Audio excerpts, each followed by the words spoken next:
Hello and welcome to SEETVSunrise. My name is Agi Uwase, and today we are deliberating on the matter in regard to youth voices in debt discourse. And just like we mentioned on the SEETVSunrise one earlier, this comes at a time when the second AFCODD conference happened in Malawi from the 24th to the 26th of August. That was last month. Now, joining me at the center of this conversation to deliberate and give us more insight in regard to this particular conference is Ms. Penny Nambabazi, who is a Debt and Aid Program Officer with Siantini. And I also do have Ms. Takafuko John Paul, who is a Programs Manager with Youth for Tax Justice Network. Good morning and thanks for joining us this morning. Good morning. Good morning. Well, let's start with the Second African Conference on Debt and Development that took place from the 24th to the 26th of August. And I do know for sure that you happened to attend. Yes. What were the objectives of this particular conference? Well, the meeting, it's actually the conference, mainly pulled together different CSOs, different representatives from government in different countries across sub-Saharan Africa. And it mainly focused on trying to engage on different ways of reform, from recovery to reform, especially given the COVID-19 situation and how everything was turning around for most of the countries, especially during that time. So it was generally having a discussion globally, but also with a focus of a regional perspective, how to mainly pull out the motto of the Africa the rule maker, not the rule taker.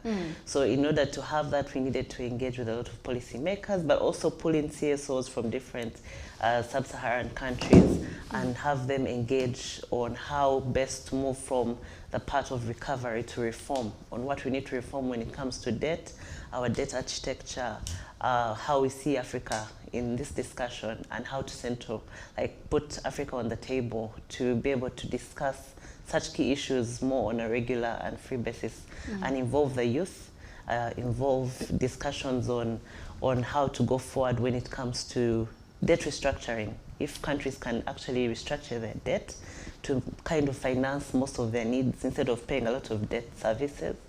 So that was mainly the discussion, really. Okay, and Mr. Paul, I'd love to know from you, how appropriate was this year's theme for this particular conference? Thank you very much. I think it was very, very timely, especially that we are coming out of, we are said to be recovering from a COVID-19 pandemic, but also we are having a lot of challenges, especially to do with the Russian and the Ukraine war, which has caused a lot of inflation across the globe. And for us as young people, it's very important because, of course, as you heard, especially here in Uganda, the minister saying, and even the president saying, that the reason why we are having a high rise in inflation is because of the Russia and Ukraine war and also the pandemic. And that's the reason why government is borrowing more. That is why we are having a very, very high inflation rates and all that stuff. So I think the conference was very timely, and for me I liked the fact that we were discussing about being active participants. When you talk about Africa being rule makers, not rule takers, as young people, we try to make it as relevant to us as possible, because we ask ourselves, who is Africa? And of course, if you look at the statistics, 70% of Africans are young people. So we say that Africa is young. That means Africa, young people have to be the rule makers. We have to be meaningfully involved in these discussions around debt, especially restructuring, debt reforming, and then ensuring that we are actively participating in these decisions of, accruing debt and debt management especially. So I think the conversation is very, very timely, considering the environment which we are in. And I think we are going to, because one of the commitments from the conference was to ensure that we have a concerted effort, to ensuring that we, as young people, we actively participate in public debt management at both national level and also regional level. So it was a good time, to share with people from other countries. And it's very interesting that we are having the same challenges. In Uganda here, we have been borrowing mainly for expenditure. We are supposed to be borrowing for investment. And it's the same thing when you look at countries, Namibia, you look at Tanzania, Kenya, they're all having the same issues. So I think the conference was very good because it brought us together and tried to ensure that we come up with solutions that can help us as young people. And one of the most important ones was ensuring that we dismantle the debt architecture we have right now, the global debt architecture, because we discussed that there is a deliberate effort by especially the countries in the global north to ensure that we are enslaved in debt, that we keep borrowing from them. You know, we keep being dependent. But if you look at Africa, we have everything. We have the minerals, we have agriculture, we have the food, we have everything. But somehow, for example, if you look at the Russia-Ukraine, when you say that I think Ukraine is the biggest supplier of wheat and then oil, and then they are causing global inflation. Moreover, can you imagine 2 countries only? But you have Africa, which has all the minerals, it has the fertile soils, it has everything, and we are reliant on them to ensure that our economies are intact. We have to keep on praying that the war stops, the war does what. It doesn't really make so much sense, especially for a continent which has it all. So these are some of the things that came up, and I think there was a step in the right direction on what we are supposed to do to ensure that we cut off this reliance. Yeah. Okay, just to, a follow-up question on your submission, but this is to you, Ms. Penina. Why do you think that Africa, irrespective of the fact that we have all these, natural resources, we are, endowed, absolutely. There's no question on that. Why do we rely on other countries, we are plunged in debt for our survival? As Africa, I believe most of the countries, if you see the way every country has different situations that they're in. Some countries that have not been fortunate with good weather, climate change issues, others have had challenges with investing or financing their priorities. So you find most countries are failing to, most African countries are actually more spending on not on development areas. They're having to invest more of this money on servicing debt, being highly indebted because of the foundation to how we have gained our independence, but also even to how structurally countries are. We are more impoverished.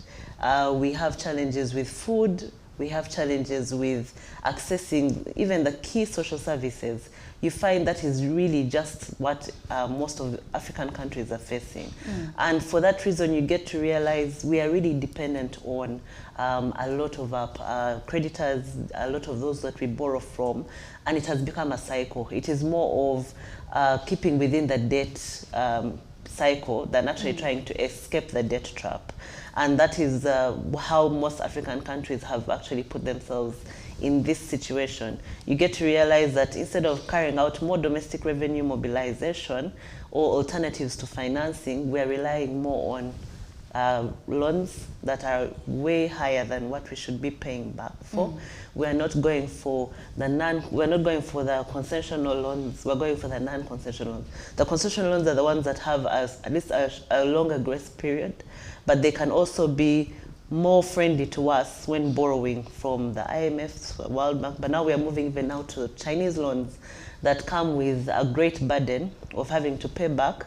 But also you see from how they come in is that most of the labor that they would be getting from us is really cheap labor. So Africans are having to put themselves through these jobs of road construction. They're not really at the top.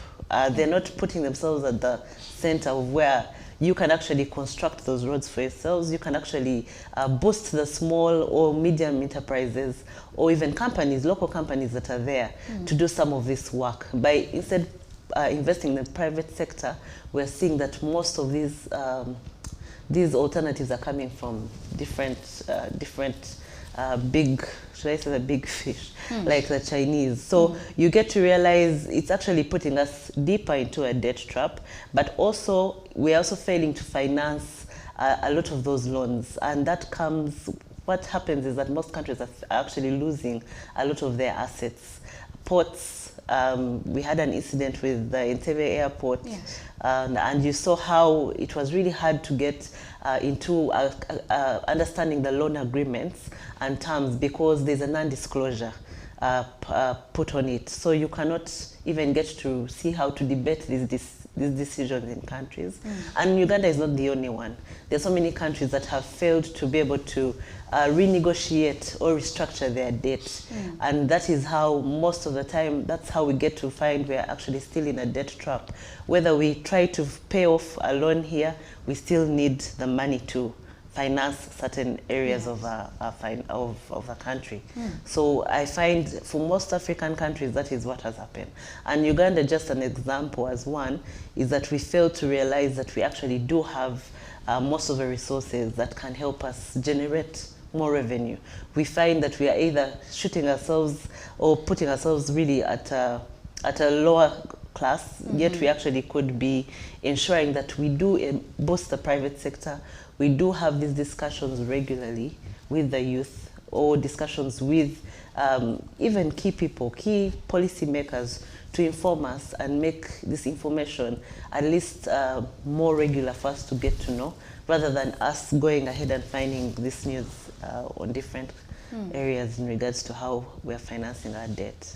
Okay, don't you think that also the issue of corruption is a factor in play? Because sometimes we borrow money and we do not put it, to its intended use, and it's mismanaged. Of course, corruption does have its, has had its areas of where it has actually impacted highly on absorption of funds, especially if we have seen projects that have been taken on, and government is failing to actually absorb some of these funds. So you get to realize, even while it can be an issue that there is corruption, for some areas we find that there's a law, the anti-corruption mechanisms really in place are not so tight. The laws need to be tightened to ensure that once these funds are actually available, they do be put to good use and utilized fully.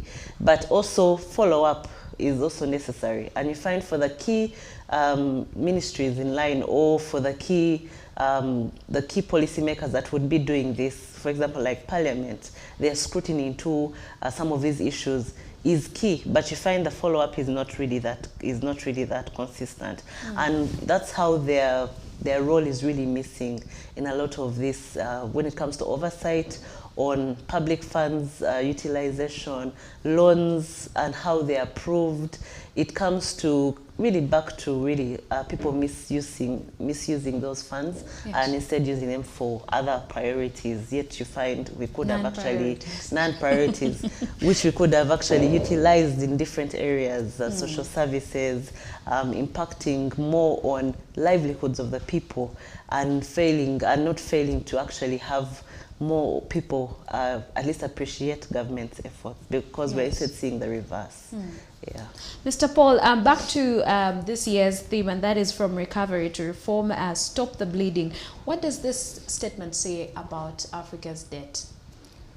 The theme is, first of all, the theme was, the general discussion of the conference was aimed at finding ways of recovering, we've suffered COVID-19, we are suffering the Ukraine-Russia war, but how do we recover? The assumption is that we are recovering, so we have to find mechanisms of reforming now. That is the assumption. But for us, actually during the conference, because we had a session, a youth session, where we discussed this theme in detail, to determine whether we have ever recovered, for example, from the COVID-19 pandemic. Have we ever recovered in the first place?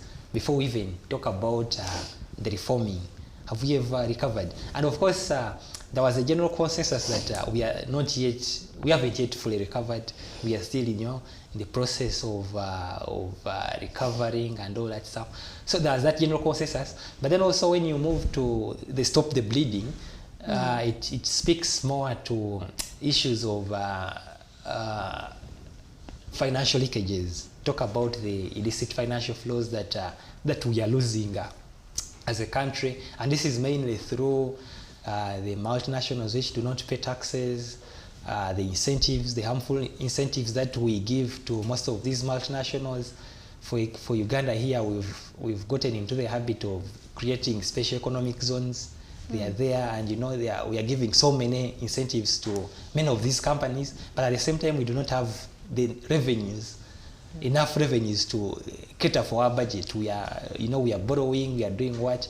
But also if you look at other countries, for example, Kenya, you look at Rwanda, they are creating international financial centers where they are also giving very, very many incentives to most of these investors. But at the same time, they are lacking in terms of domestic revenues. And at the end of the day, they have to go and borrow. And when they borrow, of course, they have to pay back, which means that the ordinary person, especially the young person, has to bear that burden of repaying this debt, especially through the unfair tax policies and all that stuff. So another bit of the theme that I would love to talk about was there is something that we called sisi nduyo tuko. It is a Swahili phrase which loosely translated can mean that we are the ones in this thing here. We are the ones who are supposed to fight it. The burden is on us. And for us, we feel that as young people, since we are the majority population in the continent, it is upon us to fight this. We do not expect anyone to come to our aid. We have to fight it on our own. Sisi nduyo tuko. You have to take this initiative. So as young people, we have to get out there, speak out, ensure that our leaders, especially because these issues of debt, in as much as they are economic issues, but they are also political issues, they are leadership issues. Our leaders also have to be at the forefront. And as my colleague was talking about Parliament, of course, we may not be very satisfied with what Parliament is doing, but we have to keep pushing. We have to keep putting the pressure on them. We have, especially in Uganda, we have members of Parliament specifically for the young people, and of course there has been. It hasn't been really satisfactory in terms of their representation when it comes to issues of debt management and all that stuff. But we have to keep pushing. As young people, we are in this. We have to ensure that we keep pushing on this. And so for us, we feel that we have to be actively and meaningfully involved in the public debt management to ensure that we are we cannot simply wish it away, Yes. We have to do our part. We have to play our part by, sensitizing the leaders, speaking out against some of these issues. For example, when you talk about debt, I was seeing the interest payments in this financial year's budget is over 12%, about 12 to 13%. But you see that is more than the budget of health, the budget of education. So it is, and these are sectors that are that are critical to us as young people, Yes. So we cannot stop talking about these things. We have to keep talking about them. Yeah, and we are hopeful that one time things will change. Okay, speaking of, we have to keep pushing and talking about these things. Now, as Youth for Tax Justice Network, what measures are you taking to increase and facilitate the youth inclusion and involvement in debt discourse? Yeah, for us as YTJN, we create different platforms. First of all, we have a number of platforms where we have young people contributing. For example, we usually have debates for students in high school. We have themes which they can debate about. For this year's theme, it was mainly focused on incentives, harmful tax incentives, and how they affect the livelihoods of young people. And from such platforms, even we also usually have essay writing competitions. From such platforms, we get the voices of young people, and we ensure that we share it with policymakers. We also belong to a Tax Justice Alliance, where we always contribute to the bills, tax bills. And these issues of debt, we usually meet policymakers, and so what we get from the debates, the essay writing competitions, we also usually engage with business people. We always come and share it in the Tax Justice Alliance for Uganda especially, but we also have a platform in TZ. It's also a sort of an alliance. I forget the name, but it also brings together a number of CSOs, and they table, proposals, which are youth friendly, but which also promote domestic revenue mobilization to policymakers. And we usually push for them to be adopted, though of course sometimes they don't, but sometimes they do. So for us as YTJ, that's what we are really doing. We ensure that we also educate young people as much as possible, because you'll agree with me that some of these things are not easy. I was looking at there was a publication that was published, that was shared by the Minister of Finance in Parliament. I think it was in March, about he was making a report on the dates for the last financial year. And there are a lot of graphs, there are a lot of figures, there are a lot of, and not many young people are really interested in these things here. So you have to ensure that you break it down for them, that they understand it, and you show especially, and most importantly, how it links to their normal day-to-day lives, because most people, for them, as long as they have, what matters is having some money in their pockets, being able to spend on what they want to spend. When you start telling them about figures and graphs and whatnot, they have no interest. They just have no. So we also ensure that we keep breaking down some of these issues, and especially showing them how relevant it is, to their lives. So that is basically what we are doing. Okay, now Ms. Penny, as we take an insight in the significance of the youth's voices in the debt discourse, what's the current youth involvement degree, and what limitations do the youth face in trying to be part of Africa's debt discussions and decision making? The African youth's involvement, well, I can't put it as to a percentage, but given that, as you had, 70% of youth are really, that's a big number. And you find most of the times when most of these discussions are happening, the involvement of the representatives in Parliament, the youth representatives in these discussions, is also very limited. Because even for those that are in those positions, some of them are not actually able to engage or to have an understanding on some of these dynamics, debt dynamics. And we realize it's a gap that we need to see how to work on and strengthen. We are happy that, of course, now there are some representatives that we have met in different positions that are in Parliament, but we still feel that they would do better if they totally put into more energy into understanding some of these issues and then simplifying them for their youth in their constituencies, or where they're actually able to have platform to engage with the youth. And that is one of the things that we see is key, but also in areas to say where exactly their challenge is that we find most of the time debt is termed as a complex, more of a complex issue. It's not something that you can, most people have taken to try and understand. Even for how government engages with the youth, it's not really on some of these bases. It's more of youth programs that they have created, and youth programs of which have had issues, where most of the youth that are there right now have a lot of challenges. Most of them are maybe even heads of their homes, and they don't really have enough money to sustain themselves or their families. So they look at those programs as ways of making their own money. Some have gone in there with an objective thinking of doing their businesses, like the youth livelihood program, as well as trying to see how to gain some stability in their own. But you find the main objective to how they utilize that money is really not going to be effective, and we can't use such programs as a way of trying to engage with the youth. We have to break away from such, because it has now put into them a mentality of getting cash in, like, getting what they can, and making it, and just using that and going about their day. We need to engage with them more, especially with how John has stated that they have platforms that they engage with different youth, but also given that we see most of the discussions that are out there are actually not trying to simplify debt issues, are not even trying to engage on how citizens can appreciate the different financing alternatives that government has put in place.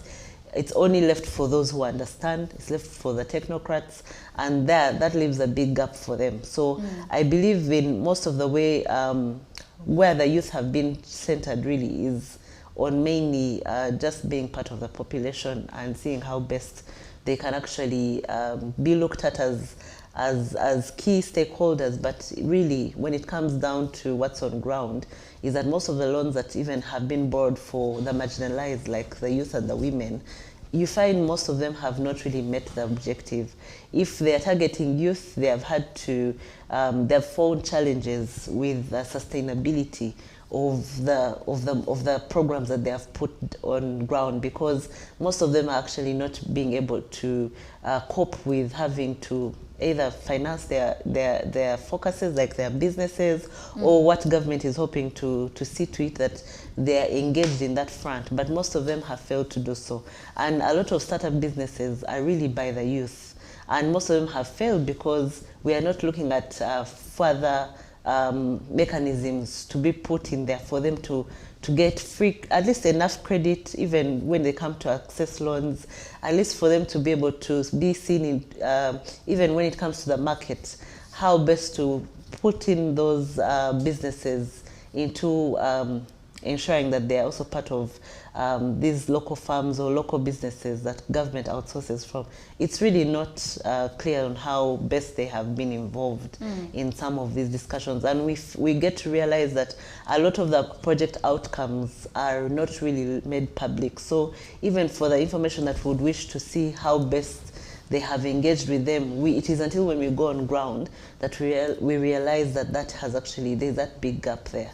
So instead of, we feel that government should be able to have more strategies in place for the young people, in that if they have a youth livelihood program or any program that they create for the youth, they should be able to see to it that it also has sustainability. Because once a donor pulls out or funding is stopped, we don't know how government will continue to sustain this. So you get to realize most of them are left dependent, just like how we are as a country dependent on our own creditors. So you find that it's just really a cycle that continues even to the people. So you get to realize they are left dependent on government to do the job, to give them money, to sustain them, or for them to be able to make a living, which shouldn't be the case. We should see to it that we empower them, we give them chance, platforms, put them at a level where they can actually be discussing some of these issues. Even for the representatives in parliament, ensure that we are not only engaging with them when it is time to engage on debt issues, but for them to know that to be part of those committees or in those groups where they're talking about debt issues or loans in parliament, on the floor of parliament, is actually key, because you stand out. Even for the youth, young people really should be able to engage in those fronts, because that way we get to see a general picture of what the youth are actually trying to see to it that they can make work. Because if their representatives are not in these discussions, most of them will not have interest to be there. And we know that there's that missing link of debt and social services that we seem to see most countries are not really facing the same challenges. They are failing to be able to sustain those social services, but also putting a human face on debt. How do we engage to see that what we borrow, how we utilize the loans that we borrow is actually coming down to the people, that we can be able to see services in place, we can be able to see the youth also active and vibrant in their participation on these issues. It's one of the things that we want to continue to engage on as SEETVSunrise, but also with different alliances like the Tax Justice Network, which we are really which we founded, but mainly to ensure that we engage on these different areas that don't have so much. They are termed technical, but they really do have a benefit to how those that understand them, you get to realize, have gone far ahead in trying to make themselves more visible when it comes to these areas, but also in engaging with their policymakers. So we need to grow that number to make it much more larger. Yeah. And also, as a civil society, how is SEETVSunrise helping the African government, starting with Uganda definitely, to make good debt decisions and development? SEETVSunrise, currently we have been working with so many, a number of different committees in Parliament. We do share our position papers with them. We have been fortunate enough to be also seen as an NGO that really is trying to create different alternatives, financing alternatives, in basing off from even just debt issues. We want government to also channel that energy to trade, to see to it that as a country in Uganda, the way we are so fortunate to have the agriculture that we have, the food sustainability, even while it may be an issue in the north, that is what we need to build on to ensure that we can also channel some of those resources back into the country. And we are also lucky to be able to also have a number of different stakeholders that we have engaged on, from policymakers at the Ministry of Finance, also from Parliament, from also creating a rapport with different NGOs, different CSOs in the region, that we continue to try and strengthen our voices on debt issues. So we get to realize that through collaboration and partnerships, we have been able to at least lessen the gap to how we can be able to share information widely to our key policy makers, but also on how we engage with them more. When it comes to tax issues, sharing our tax proposals to the committee before they are passed by government has been one of our consistent roles, and has been one that has been at least commended for, because most of the alternatives we are looking at are more into resource generation, rather than having government spend more in taxing the poor, and instead taxing more of the consumers. Yet there are actually more areas that you can actually tax, from companies that have not been able to pay their fair share of tax, investors that have not been able to even, simply be able to finance most of their projects, because government has come in to finance some of them. Yes. So we get to realize through those areas, we have at least channeled the discussion of debt in that way, because through domestic revenue mobilization, you get to have more finances that can actually meet the priorities of the people, but also you get to move away from the debt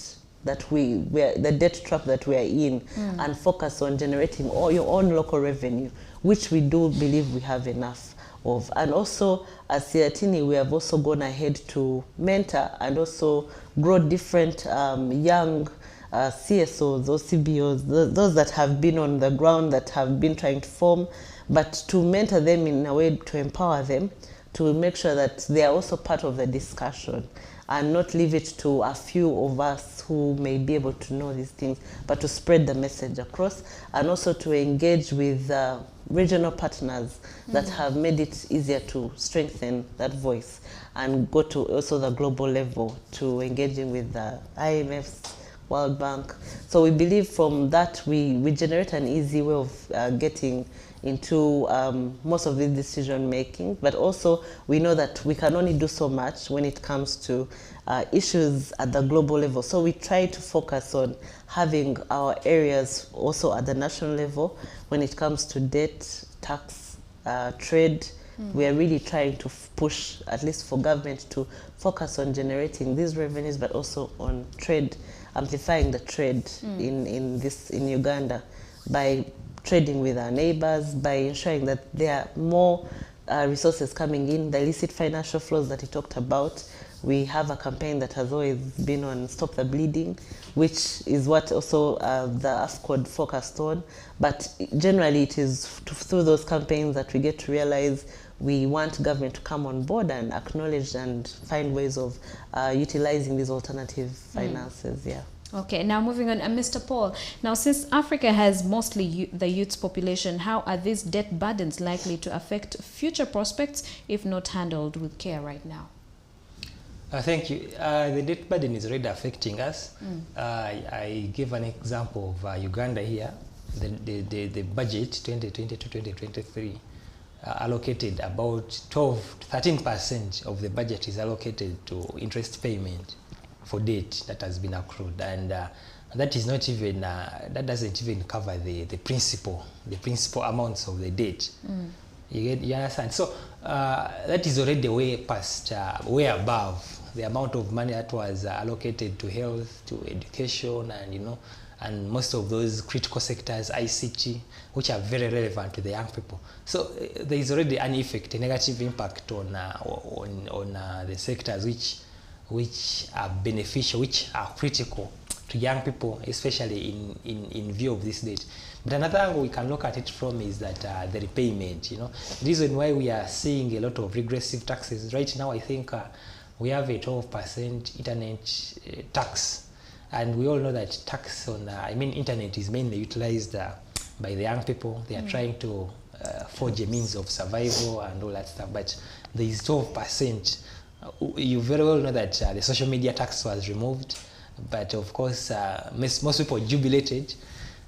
But they introduced a 12% internet on tax, which is an indirect tax. That's why probably most people did not understand why, the implications, because it was, the social media was, you had to pay the 200 up front, but now the 12% is in the data that you buy. It is a percentage of the data that you buy. So, and that is for me, in my view, actually, I feel like the 12% is way too much more than the 200 that was imposed on the social media. So the need to pay back this debt is that which causes such regressive taxes, because at the end of the day, the government needs money. They need money. If they have made a commitment to repay back this debt or these loans, they have to get money from somewhere. And of course, the worst case scenario is usually borrowing to pay back another debt. So usually, the best option is to tax you, the young people. They ensure that they maximize, they squeeze everything out of you to ensure that they pay back this money. So there's already an impact, and I think even when I think you've been seeing URA, they have been putting the taxpayers on so much pressure. I happen to receive so many messages from them. Before 15th, they can send you like 10 messages, reminding you to pay. And yet also sometimes you don't have the money anyways. Now where am I going to get the money from? So it causes all this burden on us as the young people, and it has been causing, especially for those in business, to close shop, or even to, worst case scenario, to continue operating informally. Because you see, the moment you go and register with, for example, URSB, and then you have to go and get a TIN, before the month goes, they are going to issue with an assessment, and since most people do not understand, they're like, hey, now I already have an assessment of maybe 5-10 million, which haven't even been operating. I don't know where this money is coming from, and so it pushes out, especially the people who would have loved to formalize their businesses, which would have been to the benefit of young people, of the government, to generate more resources, to pull back, and still you would rather operate in the informal sector. I would rather never go and register probably with URSP. I would rather never go and get a tax identification number. I would rather just operate, in an informal setting and get what I get, and life moves on. So there's always that impact. But of course, we all know that for as long as you continue operating in the formal sector, you cannot grow as much as as much as you would love to grow, because there is also an effort that you cannot deal with certain entities, especially government, if you're not formally registered. So it has a negative impact on business growth, which would have helped in the long run, helped government to raise more revenues, for us. So I think we're already feeling the impact right now. Yes. The impact is already there, and it can only get worse if we do not, do something to avert it. So I think it's already there. Yeah. So as we wind up the conversation, let's talk about, how politics in Africa have affected the debt discourse, given the fact that most African countries have a divided political terrain. Starting with you, Ms. Penina. Of course, basing that different countries have different agendas. The African, the governments, the leaders, you get to realize more and more that there are sometimes when decisions can be made. Take an example of our region, the EAC, or even just as countries, like you've mentioned. It's that you can actually realize countries are sometimes going to benefit what works for them, more on a political side of a political will, really. If the political will is lacking, most countries will not be able to actually be able to go on one front as together to engage on some of these issues on debt. So you get to realize, while some countries are tending not to borrow more, another country will instead be highly indebted or borrowing more, or even going past what most thresholds, like we have, for example, within the region as the EAC, we have the 50% threshold, debt to GDP 50% threshold. But you get to realize most countries have actually surpassed it. And it's not because we don't, even past the EAC integration agenda, you get to realize more countries do have a number of different priorities they would rather focus on. And without having a more joint effort as countries to see to it that we do not borrow more than we should, or we actually instead go away from borrowing, or put away the discussion of debt and now look at more domestic revenue mobilization as a strategy or as an end to be able to finance our own priorities. You get to realize that is off, because the political will is strong for most of those leaders that are not willing to see to it that they can utilize more of those resources locally. They have decided to borrow, and most of them have been put in a situation where it affects as not only them but also in the region. And more so it's seen when, as a region, our debt has escalated given the time of COVID-19. But you get to realize we cannot do joint projects properly, or at least in one agreement, because you get to realize when we come together to have an understanding of how to do those projects, most countries are financing them externally through borrowed resources. And others are going to have to either also do the same or try to get from their local revenue and put into those projects. So you find most of those projects have stalled.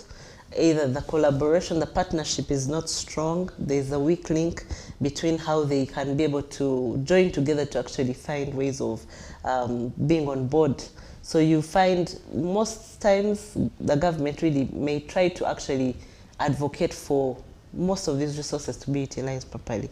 But we have to accept that countries generally, if the politics prevails highly, or even the political will to go against this, or against financing through local revenue generation, it is very hard for them to come on board to actually then utilize those resources for the right priorities. So we get to realize that politics does have a really strong hold on how countries utilize the loans that they borrow, but also how they also go ahead on financing their different priorities or their different agendas. Some may decide to go out of what they have agreed as a region and or as a community, and decide to go and instead borrow more from China. And when you do that, we still realize, even when we trade with this country that has borrowed more, you get to realize they're having to put a lot of stringent measures in place to just in order for them to cap and get revenue to kind of finance those loans. So you find it's really an end to its own self, because we cannot be able to have the right policies or the right measures in place if our leaders are not willing to take them on. But we also get to realize the harmonization amongst different countries on how to go forward when it comes to debt issues is left alone, is left to you as a nation, what you want to do, because most of them will go against the other, or they will not be in partnership. They will agree here on the table, but what is done back home is different. different. So we get to realize most of those issues, even when they have these discussions at those world, those I think it's more of like the African governments meetings, summits, those big meetings that they do hold. You get to realize now coming back home to implement those outcomes that they have decided to work on is rarely done. And we get to realize you're still having to now add on to different visions. You have the 2030, you have the 2040, you have the financing for development program agenda, which is something that is put as a focus, but countries coming back to their national, either national parliaments or their leaders, it's really a drag. So you get to realize most of these policies would be good in place, most of them would actually come handy, but the practice is lacking. So you get to realize most of the leaders will go ahead and do what their countries are for, or what they wish for their country, more than what would actually gain more of the improving the livelihoods of the people, but also with the focus of having more community-centered kind of discussion on debt issues. So you realize, at least for how most of it has gone astray, is that we get to realize we don't really have a stronghold when it comes to the politics and the political side. It's very hard to term, but it's really a challenge on how. I think as African countries we have a problem when it comes to implementation of these policies. Yes, and they are good policies, but implementation is a problem. If they're implemented, the sustainability or the outcomes are not really there or addressed. So as we wind up the conversation, just in the interest of time, I'd like to know from you, Mr. Paul, what do you think of politics playing a role in the debt discourse in Africa? For me, I would look at it in I think one way. I think politics, the way I understand it, is a game of interests. We usually say there are no friends in politics. What usually binds people who are engaging in politics is usually the interest. I think what we should be asking ourselves is, there can be two types of interest, especially for politicians, leaders, for that matter, let me put it that way. There is an interest, there is a personal interest, an individual interest, but there is also an interest as a leader that, you have to, of the general population, of the general citizenry, you have to, because the reason why you are elected into that position is because of this social contract that, you're supposed to go and work for the people out there. So for me, when relating it to debt, I would look at it in such a way that, for example, if we are negotiating, let's say our minister or maybe our president, our leaders are going there to negotiate these loans and these debts, in whose interest are they negotiating it from? I think that's the question we should be asking ourselves. Is it in their individual interest? Is it in the interest of the general public? And I think that is where the challenge comes in. I mean, we've been talking about the corruption, we've been talking about the losses we have been experiencing in domestic revenues and all that stuff. For me, I think it just goes back to the interest. Because if our leaders had the interest of the common person, of the general population at heart, I don't think we would be in this situation where we are in. I don't think we would be in a situation where you have very good policies and you're not implementing them. I don't think you would be in a situation where you are giving out harmful tax incentives. I don't think you would be in a situation where, you go and get debt and you just cannot use it, appropriately, you misuse it, and, I don't think we would be in that situation. So for me, I think at the end of the day, this interest has to be checked. And I think probably that is why I could kind of relate to this issue of where government has invested a lot of money,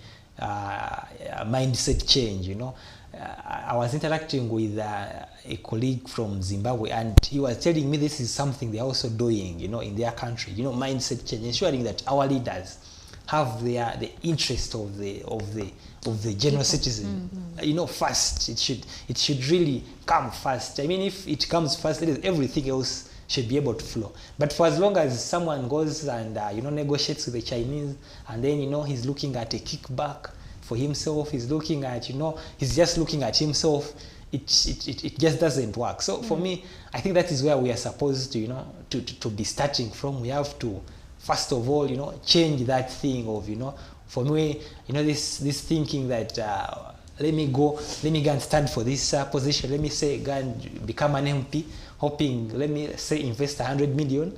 I'm very sure by the end of the 5 years, my 100 million should have come back with, with profit. That is why we are having a lot of electioneering. We have a lot of money in politics and all that stuff. The whole thing is that the interest is it is an individual interest. It is not a national interest. It is not an interest of everyone.